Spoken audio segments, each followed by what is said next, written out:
are going to do, though, is hear from three fantastic folks who are steeped in the innovation area, steeped in the business community, the government community, the venture community, entrepreneurial communities. And so we're going to get three very different perspectives, but also kind of tie some things together and see where we have some crossover points. Let me just really get into it. We don't have a lot of time, and I want to kind of hear an opening statement really from each of our three panelists. So let me introduce them. Let me start with Steve. Steve Isakowitz is a pleasure to have him here today. Is currently the Chief Financial Officer of the Department of Energy. And it's great to have Steve here because the Department of Energy is plays such a critical role right now in innovation across so many sectors. And I'll let Steve explain some of those sectors. Steve hails from Cleveland initially, a big fan of the Browns, and actually where Glenn Renwick is now based, so interesting crossover point right there. And Steve is somebody who spent some time at NASA, spent some time thinking about launch vehicles and space vehicles and things like that, and then move over to the DOE where he now holds his current position. Steve, let me start with you, maybe just share some opening thoughts about innovation, collaboration, DOE, some stuff like that. Just keep it to a few minutes and we'll go from there. All right. Can you hear me okay? All right. Well, thank you very much for inviting me. Appreciate the conferees inviting me. It's hard to follow Tom Khalil. Tom's a good friend of mine, and for those of you, he's a bit of an understated guy. If you're really looking for real innovation in the federal government, he's the go-to guy. Doug Comstock's another one sitting there from NASA, who also heads up their Centennial Challenges as well as other innovative partnerships. And I want to call out Diane Murphy, who also works at the Department of Energy, who's doing a lot of great work and a lot of the education initiative we have underway. So she's a great one there. I think by the fact that you see only a few people here in the government maybe says that the words innovation and government don't naturally go together. We hope to change that, and so it's a real delight to be here. I just want to sort of open up with a couple stories. One is actually a Peter story. Peter actually introduced me to this whole notion of prizes, and working with Tom Khalil over the past few years, we've tried to bring that to the federal government. And one of the big events, the Ansari XPRIZE, I was out there in the Mojave Desert when Burt Rutan was flying his Spaceship Two. Peter came up to me just before the launch attempt was going to be made, because Peter was going to introduce the NASA administrator, who I was working for at the time. He said, "Tell me something about the NASA administrator." So I said, "Peter, Sean is a big Cleveland Browns fan." So he gets up on stage and he introduces the NASA administrator, and he says, "Sean O'Keefe, a big Cleveland Browns fan." And I could see the NASA administrator look over to me because he's not a Cleveland Browns fan. And just so Peter, I don't know if you ever knew that, but you were part of an ongoing joke I had with the NASA administrator. Yeah, okay, well, thanks. And the other story I wanted to bring up is during my time at DOE last year, energy, although on the rise in interest, is not nearly as big as it was now. And I was concerned that we needed to hire a new generation of folks, particularly in the federal government, that would be sort of more entrepreneurial, more innovative. And I wanted to start it with the school. So in fact, I wanted to go back to my alma mater at MIT, and I went to our HR department, and they said, "Don't go there. We don't recruit there." I said, "Why not?" They said, "Well, because we just don't compete well." Well, okay, so then I took this as a challenge. I decided, so I'm going to MIT. So I went to MIT. When I went there, I gave a talk, and we had about 40 students turn out. And it was a good turnout. I then talked to the president of MIT afterwards, Susan Hockfield, and I mentioned to her that when I looked at their graduating list of students at MIT, over 40% of the undergrads and grads were going to careers in financial services and consulting, and 0.3% were going into public service. I said, at the time, this was before the economy collapsed, I said, look, I know we can compete, but that strikes me as an imbalance. Fast forward, about 6 weeks ago, I went to MIT, and I was in a pretty big conference hall, and we had 100+ students. I mean, it was packed. And I can assure you it's not because I'm a dynamic speaker. It's just because there's just a tremendous pent-up excitement and energy that's out there with regards to issues on climate change, on energy, on public service, on an opportunity to do things different. They see a new president who has brought a new esprit de corps in terms of working for the government. As one of my colleagues said, working for the government's cool again. And so I think we have a great opportunity before us. And as we get further in the discussion here, I look forward to talking about some of the exciting things at the Department of Energy. Thanks, Steve. Yeah, we're going to hear a lot more about what the DOE is doing and how it's collaborating with lots of folks inside and outside the government. I want to now turn to our second speaker, and the water. Yes. No, thank you. Sure. Oh, thank you. Our second speaker has served as president and CEO of one of the leading companies in America, Progressive Insurance Company, for the past 10 years. He's been there a total of 23 years. And is somebody who's brought a lot of innovation to the product line at Progressive, rethinking how they actually produce products, how they bring them out to market. He'll mention that in a little bit, I hope.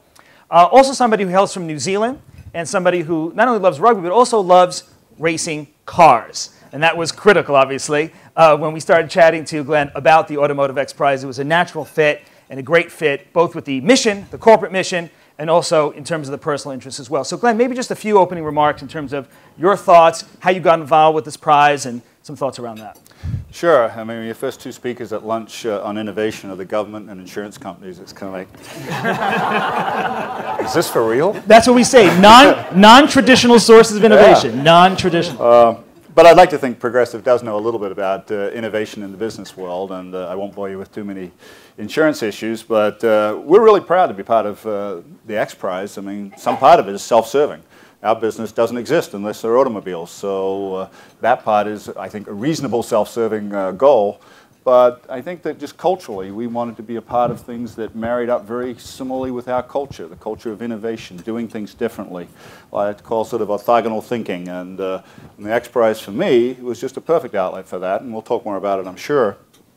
How did it really happen for me? There's a couple of points when you look back in history, you kind of always pinpoint everything, but I loved reading about the Longitude Prize. I know that was sort of more founded around the Orteig Prize, but the Longitude Prize was such a fantastic story for those that know that, the British Parliament Prize, and it was sort of just a realization as an engineer, just, gee, when something doesn't exist, how can you sort of just think your way into it? And the stories that revolved around that just seemed so fascinating that it clearly was something that I'd love to see our company and our customers feel that this is the way that we're using some of the funds in advertising to do. But the proximate cause of our invitation was really Dean Kamen. One part of innovation that we've done is we are the only company in America to insure Segways. There may even be a Segway owner in the room. Needless to say, we haven't made any money being an insurer of Segways, but it was and clearly innovative, so at least Dean has been true and gave me a call and said, hey, I think you'd be the kind of company that might want to be a part of the XPRIZE, and the trip so far has been nothing short of sensational. Great. Thank you, Glenn. I want to introduce our third panelist now, Saul. Saul Griffith, Ph.D., is somebody who has much cooler glasses now than he had 5 years ago, I can tell you that. He's somebody who's becoming hipper by the day. Saul is somebody who is not only a MacArthur Fellow, super smart, somebody who's dedicated his innovation, his skills to the energy and environment area. He has a wonderful, interesting company called Makani. Makani is a company that you should definitely look up. It takes wind power in from a completely different point of view. Instead of the traditional turbines that we're all used to, it harnesses the wind, attempts to harness the wind in a completely new and different way. And I'll leave that to the website to explain it. It's funded by Google, lots of other interesting, innovative partners as well. Saul hails from Sydney, Australia, so before this we had a little fist fight here on stage between Australia and New Zealand, but thankfully it was an open collaboration at the end. Saul also runs something called Wattzon, WATTZON.com, Wattzon.com. I encourage you to take a look at that. Wattzon.com is an open collaboration carbon calculator. Try to say that many times fast. Open collaboration carbon calculator where you can go on and check out how you're doing and how your footprint looks like compared to the lifestyle you think you're running. So very interesting stuff on that. So maybe just a few opening comments as an entrepreneur, as an innovator, as a scientist, just some thoughts on open collaboration, competition. What's your personal experience? Well, actually, I think we might get to the open collaboration. I was going to sort of set up just how I think about energy and the environment and what I think are important trends in that direction. I'll start, there was a friend of mine, Jonathan Coomey, wrote a book in 1992 called Energy Policy in the Greenhouse, and they were the first people who actually looked at the climate and energy problem in the way an engineer would, which is, we often hear we need to do 80% reductions by 2050 to do da-da-da-da. That's not really true. There's a calculable amount of carbon that you can put into the atmosphere before you have to stop. So if we want to stop at 450 parts per million and have a chance of staying under 2 degrees of warming, he sort of calculated how much carbon that is. About 2 months ago in the journal Nature, 2 articles came out to announce this is the way to look at carbon. And they can actually say that we have between 500 billion and 1 trillion tons of carbon left to go before we have to stop cold turkey, basically. So this is a really interesting way to look at the energy environment problem because it makes everything calculable. So for every 1 billion, or for every terawatt year, so humanity uses 16 terawatts of power, for a terawatt year is using that much power for a whole year. For every terawatt year of power you make with a carbon-based source, you put about 1 billion tons of carbon into the atmosphere. So you can figure out from that that we basically have 20 years of the 20 terawatts of humanity before you have to stop cold turkey. So this is to sort of put an exclamation point on how difficult it is. Jack mentioned What's On. What we actually do with What's On is we convert every aspect of your lifestyle in obsessive, compulsive, anally retentive detail of every action of your life. So so we calculate everything in terms of watts. So the average American uses 11,400 watts. I thought I was green. It turns out I'm a planet fucker, so to speak. My lifestyle is about 18. This is cable. This is cable. Yeah. I wanted to make sure you couldn't use my words in your website. So my personal lifestyle is actually about 18,000 watts, which was a shock to me, and I'm sure everyone here is that bad or worse because we fly too much. But the interesting thing about that is I can actually tell you, for example, to have the glass of soda on if it was a can of soda on your desk, that represents, if you have 1 can of soda today, about 100 watts in your lifestyle. So something like 1% of the average American's power consumption is in that discrete activity. And I mention this because it ties in nicely to what Don Tapscott was talking about yesterday in terms of the new generation and what they expect. We now have the ability to calculate the energy consumption or the carbon contribution of absolutely everything down to the last sheet of toilet paper. And in some respects, I think this means we're going to start living in the age of consequence, right? And I think someone once said, there is no away anymore. We should have realized this the minute we realized the Earth wasn't flat, that it was a sphere, right? That it's a closed system. We're living in a terrarium. There is no place to throw your carbon away or your trash away. So I think that's super interesting because now, with that type of consequence and with the type of measurement tools we have, as we get closer and closer to this 450 or bad climate change, there's going to be, you think there's a lot of anxiety at the Department of Energy today, which is 10 times than it was just 2 years ago. It'll be like 10 times more every 2 years up until 2050 as we get closer and closer to this. So I think that means there's an enormous amount of innovation to be done and collaboration around those things. And that sort of makes me look at the two sides of energy, and because of my involvement in the XPRIZE, I keep saying, what should the energy and environment prizes be? Well, there should be huge prizes for the 16 terawatts of clean energy that we need to make by 2050. But then there's also non-obvious things. We need prizes that make things like your washing machines need to become sexy again. Something like 0.5% of the US energy power consumption is through using hot water for washing machines. We need to make things sexy like roof tiles and diapers. And these need to be the frontiers of science and engineering. And it doesn't sound innovative, but they are actually the problems of our time.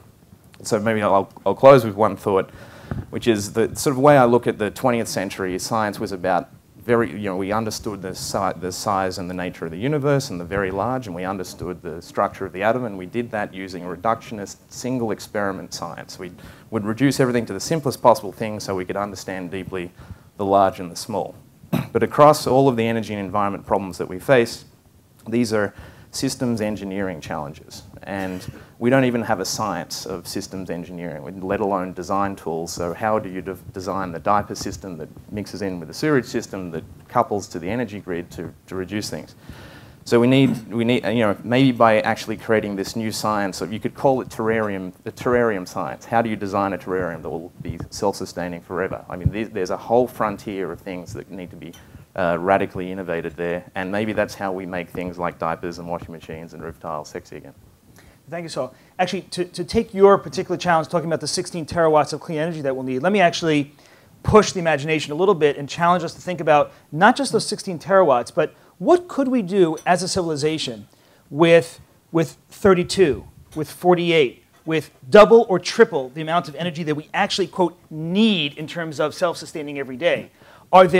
Is there housing we can build for 1 billion people who don't have proper housing? Is there desalination that we can do for the 1.2 billion people that we cannot provide clean water for? So when we look at 16 terawatts, I just urge us to think beyond that number. Because what are we not doing today, even with traditional energy, that we could be doing if we had easier, cleaner energy as well? So just a thought there as we think of new prizes. Let me turn now back to Steve. And just by show of hands or shout-outs, solar energy in this country, what percentage do people think of total electricity production in this country, what percentage today is solar energy? We have 1. We have less than 1. Less than 0? No, okay. It is about 0.4%, about 0.4% today. So coal in this country, anyone there, percentage-wise? Percentage? Anybody? Right, about 49%. So clearly Steve, who now, I guess, given the anxiety that you've ascribed to him, is going to start taking pills very soon. So any pharmaceutical companies in the room, please deliver anxiety pills to Steve very, very shortly. Steve, maybe talk to us about, you have a massive challenge in front of you. We are obviously all hoping that you will succeed. What are some of the things the DOE is doing today? What are some of the things you want to do? And maybe looking back 4 years from now, after your four-year tenure of being CFO of DOE, what do you want to say, I have accomplished this, or we have accomplished this? Maybe just share with us some of those things. Well, I think after hearing that recitation of the challenges we have, I think I'm going to walk back to Washington, D.C. Skip the flight. Well, you know, we're in a most interesting time. It's a tremendous challenge supposed to be facing an economy that's facing the most serious recession in 80 years. At the same time that we have the kinds of demands with regards to energy. We're fortunate that President Obama has tried to lay out a path where, one, he's asked for Congress, and Congress provided $800 billion to get people back to work. But what I find interesting about what he's trying to do is he's trying to pursue the grand challenges we face as a society today in education, in healthcare, and in energy. And in the case of energy, to put investments into what he's calling green jobs, to try to create a new economy where laid-off auto workers are going to find new opportunities to work on solar, wind, and other opportunities. At the Department of Energy, our role specifically in that is really in the area of innovation. We are responsible for the science and technology at its earlier stage to try to get it deployed and to work with industry to get things deployed. So we have everything from at the early stages of basic research. We have something called the Energy Frontier Research Centers, where we got individual investigators at universities trying to achieve breakthrough research.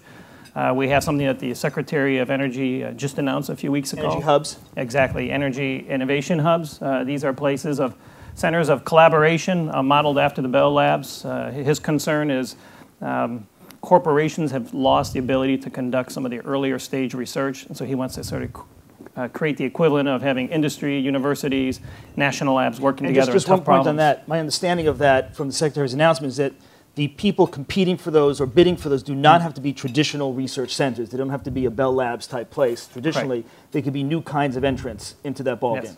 Yeah, new kinds of interests, and even in terms of the disciplines. It's not just, he's not looking at just scientists and engineers, but social scientists, you know, because a lot of what we face is some of the behavioral aspects of our energy usage. So we have these innovation hubs. We have what the President announced also a couple of weeks ago, the Advanced Research Projects Agency for Energy, RPE. Modeled after when you heard Tony Tethers talk about DARPA. So we're creating an RPE at the department. Is that $400 million for that? Yeah, we got $400 million. We put out our first solicitation, and last week we were trying to close on getting the initial papers. We got so many on our traditional website that the whole website crashed. So I think that's an area where we're looking for really breakthrough radical ideas that can transform the market. I'm sorry, I contributed to the crash. How many did you submit? We submitted 4. Okay. We got a lot more than that, but thanks for submitting. And then we have a loan program, a $120 billion government guaranteed loan program where we're trying to bring new energy technologies into the marketplace. We also have $25 billion for the auto industry, not as a bailout, but to try to get companies that are financially viable to bring new innovation to have more energy efficient automobiles out there. And yes, we're even looking at things in the area of prizes, you know, different You already have concepts. quite a few prizes, or prize concepts going on right now. Maybe describe that a little bit. Yeah, in fact, I put together a list. I didn't realize how many we actually have going on. We have the Automotive XPRIZE, which of course we all know sitting up here on the panel with us. We have something called the Eco Car, which we're working with students who are trying to fix cars to make them more efficient. The XPRIZE to try to store hydrogen. The XPRIZE for solid-state lighting, LED specifically. We have the Builders Challenge to try to build more energy-efficient homes. Working with the California Clean Tech Open, with something called the Global Venture Challenge, working with MIT on an Entrepreneurship Prize, and of course there's the Freedom Prize, which we are working on with you to try to reduce our oil dependency. Now these things are, I must say, they're at a relatively small scale, most of them. Yours tends to be actually one of the bigger ones. The auto one is also one of the bigger prizes. Most of these are measured in thousands of dollars. But I do think it's sort of at the nascent stages of what possibly we could be doing. Steve, talk to me about kids. Talk to me about education. DOE has recently made some announcements about collaborating in education. How do you get the word out about the DOE's role in education? How do you translate that into innovation from the next generation? Let's put it that way. Well, 2 points. One is, as I mentioned up front, we have this education initiative. It's called Re-Energize, where we're trying to get more students pursuing careers in science, technology, engineering, and math. That's an exciting new initiative. In fact, Diane, when I introduced her earlier, Diane Murphy, she's actually going to be working on that. We hope to have more announcements in the coming weeks on what we're going to do there. But another thing I'd point out, going back to my story at MIT, in fact, I've given a few talks around the country in recruiting students, and I usually put up the first 5 slides. And the first 3 shows the Apollo program, the U-2 spy plane, and the Manhattan Project. And I make the point that those things literally change history for this nation, help us win World War II, and help us win the Cold War, and it helped us meet a president's challenge of getting to the moon before the end of the decade. And I think most people look at that as a very exciting time, and some people would argue we just don't do that anymore. Now, what I say to these students, in fact, we are doing it. Whether it's things like the war on terror, or whether it's the issues on climate change and energy, we have a whole new challenge that we're facing. We are looking, it's a very different kind of challenge. It's not an end of the decade. It's a multi-generational type of challenge. And it's only one that's going to be met through government in collaboration with private industry and universities working on entrepreneurial and innovative ideas that's going to be able to transform the way we conduct the business in these areas. Great. Well, thank you, Steve. We're obviously certainly all hoping for the best for the DOE because we're all depending on it very, very critically. Glenn, let me ask you a question. How many people now work at Progressive Insurance Company? What's your 27,000. 27,000, many countries? No, just the United States. Many in the United States. Across the United States, 27,000 folks. How many of those folks would you say know about Progressive Insurance's collaboration with the Auto Prize? What has it meant to them? Can you give us any tangible stories around what is it actually doing internally to Progressive? Well, I don't think I have to count them. 27,000. It's actually a very interesting catalyst to making our culture. So I'm going to come down a couple of levels in terms of the loftiness of the prizes and talk a little bit about what this sort of thing can mean inside of a corporate culture. I am glad to hear about the hubs, though. I started my career as an engineer at Bell Labs, and it's one of the better products of a monopoly. So.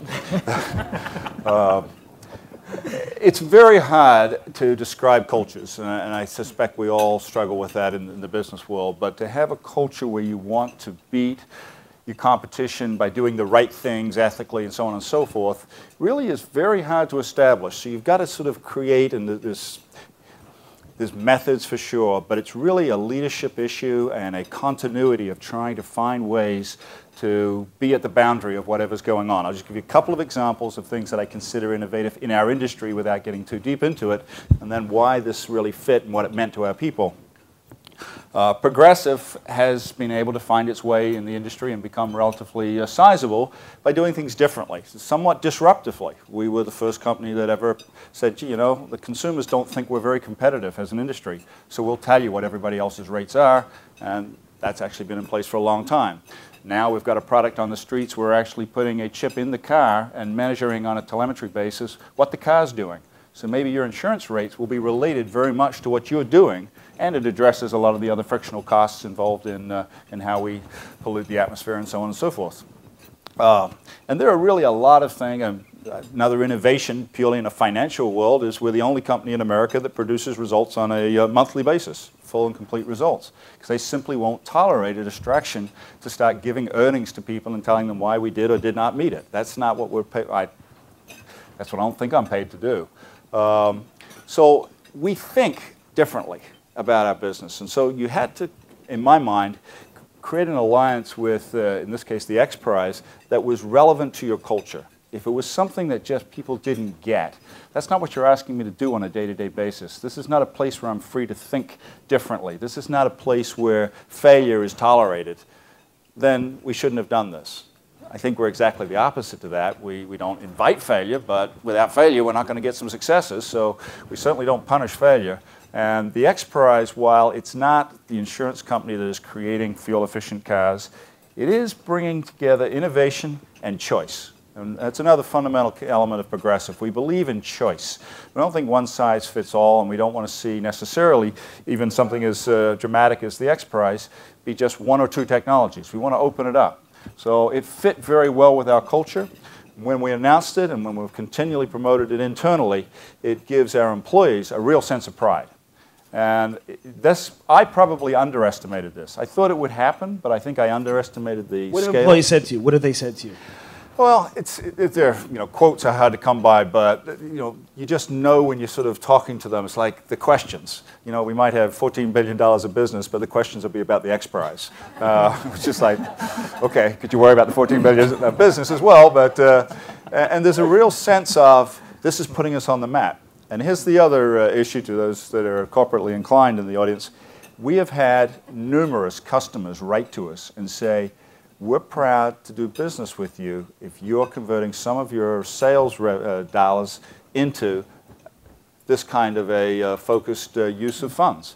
Now, for us, this is a diversion or a redistribution of some funds we would have spent otherwise. So I can't sit here as a custodian of shareholders' funds and tell you this is just charitable. This is not. We clearly have a motive for doing this, but the motive has gotten so much deeper in terms of how people feel. You had a marketing budget anyway. You're going to spend marketing in lots of different ways. You have those fun commercials in the white store, but you decided to, which I think are Thank you for noticing. Yeah. But notice, by the way, every commercial gets more and more colorful. It started out purely no color, and then every commercial I notice a little more color creeps in. We'll see what happens in a few years. But you had this large budget anyway, taking $10 million, and by the way, success only, obviously, it's only paid upon success. Obviously, it's galvanized probably at least as much, if not more, than some of the other uses you have. Well, to be fair, it's hard to measure. There's no question. I mean, we try to measure everything we do and the efficacy of everything, but it's going to be difficult. But to the extent that as a proportion of the budget, from what we can at least believe and rationalize from what we see, this is good. I would say that you can't just stop at the prize. You've got to put some effort behind it, so maybe we'll see Flo in the White Store talk about the XPRIZE. Don't know. Stay tuned. But I can't underestimate, and I really would tell you, it is, if you have a culture of innovation and you're looking for more leadership activities that support that and reinforce it, for us, this has really been sort of exactly the right sequencing. I think if we weren't that kind of company, it would have just been a waste of money because there was no integrity in it. And this is not a story about me, but I think it has to start with some visible leadership in the company really being very supportive of it. Thank you, Glenn. And thank you for your race car interest also. Let me turn to Saul for another question, which is, Saul, you've taken a pathway non-traditional for many scientists. First, what would you say to fellow scientists and fellow innovators who today may be in a more traditional track, getting grants, which is obviously wonderful? What would you say to them to say, let's go ahead and let's go compete for a prize, let's go ahead and let's go compete for an open collaboration type of situation, and maybe leave some of the traditional tenure track type situations and go for more some of this open innovation? What would you say to fellow scientists or fellow innovators? So I'm not even sure that I need to say it.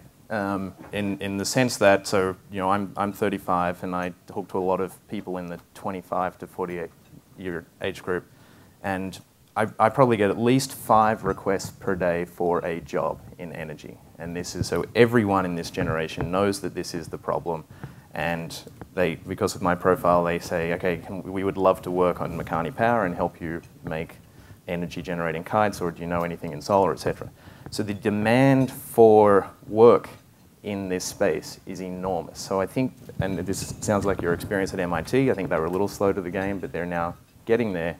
Everyone knows that this is the problem for this century. Everyone knows that the prizes are huge, not just the XPRIZes, but literally, if you are successful in the washing machine that's 10 times better than the existing washing machine, that's a $100 billion company right there. If you are successful with high altitude wind or with solar or with geothermal, they are trillion-dollar companies. So the prizes are enormous. And I think in some respects, a lot of the people I talk to, and having had a lot of associations with places like Berkeley and Stanford and MIT, a lot of the people don't want to be in academia because they feel like that's where you go to rearrange the deck chairs on the Titanic. The people of my generation and the generations coming already know that this is not just an Apollo prize. This is not just an Apollo mission. This is not just the Manhattan Project. This is like the retooling of manufacturing for World War II, except that Germany, Japan, Britain, and America are all playing on the same team, right?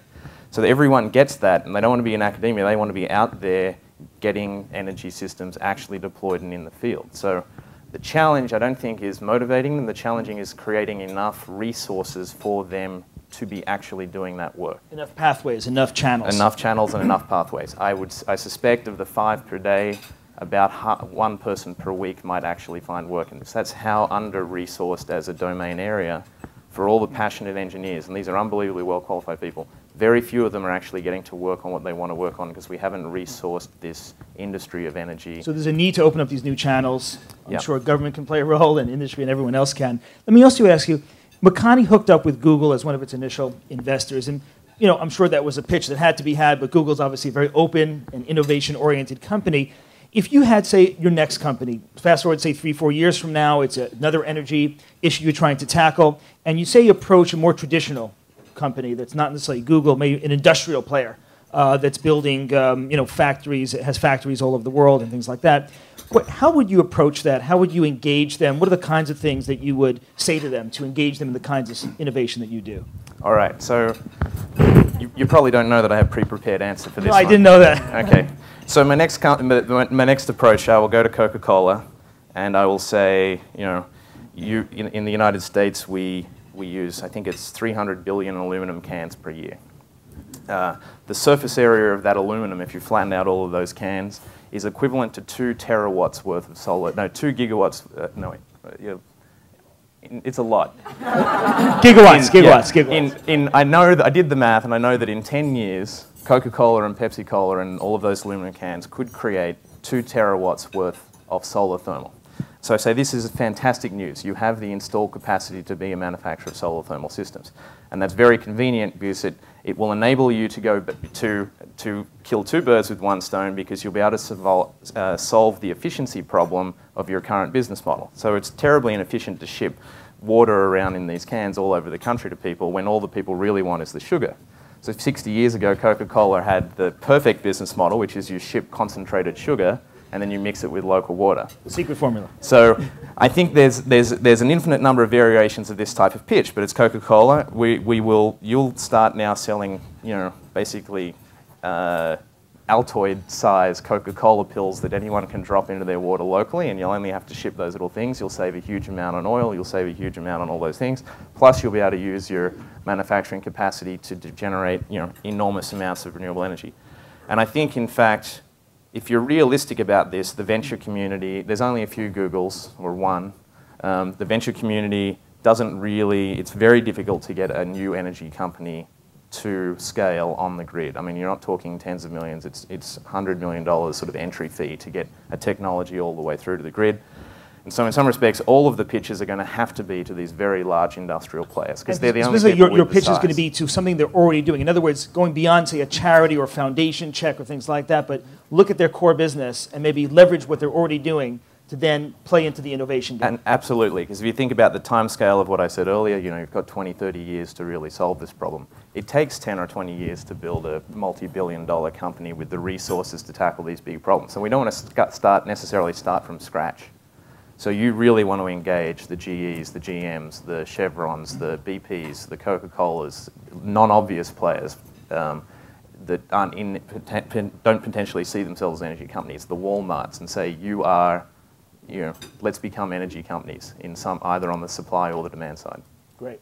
Well, we have to close pretty much right now, and just want to say, any final thoughts from Steve, Glenn, any final thoughts in terms of what you would say to other folks thinking about innovation, thinking about prizes, or thinking about collaboration? Any thoughts you have, Steve? The only thing I would say is, I think it was mentioned earlier, I think one of the greatest challenges we face beyond the resources is we live in an increasingly risk-averse society. And I think the nice thing about prizes is, we're funding solutions. There's going to be failures along the way. We learn from our failures, and I think ultimately that's where innovation is going to occur. Great. Thank you, Steve. Glenn? Yeah, I would agree with that. And this is not self-serving, but I really think it's important that we make the Automotive XPRIZE very successful, not from Progressive's perspective or anything else, but so this concept is started to be seen by corporate America as something that can be funded, and the next one, and the next one, and the next one, and companies like yours can get funded. So trying to be objective here, I think it is important that we all get the word out. No, I would absolutely agree with that. In fact, I think that I would just share the view that I think we're coming into a golden age of prizes, competitions, and open collaboration. I think that there's a lot of people who said, there's already a lot of prizes out there, there can be too many prizes. No, this can be a golden age. I think it's critical that the current prizes succeed for that very reason, but also to demonstrate to folks that we can identify communities around the world. We did not get a chance today to discuss, for example, how to take prizes into the developing world, how to engage with very non-traditional communities, not just non-traditional here in this country, but also non-traditional in terms of globally. Hopefully we'll have more chance of that to do later today and our next conferences. But think about some of the ways of engaging these different communities, engaging them around the world. There are thousands of prizes to be created at all different levels for all different communities, open competitions, open collaboration. Please join me in thanking our panel. Thank you very much for joining us. Thank you.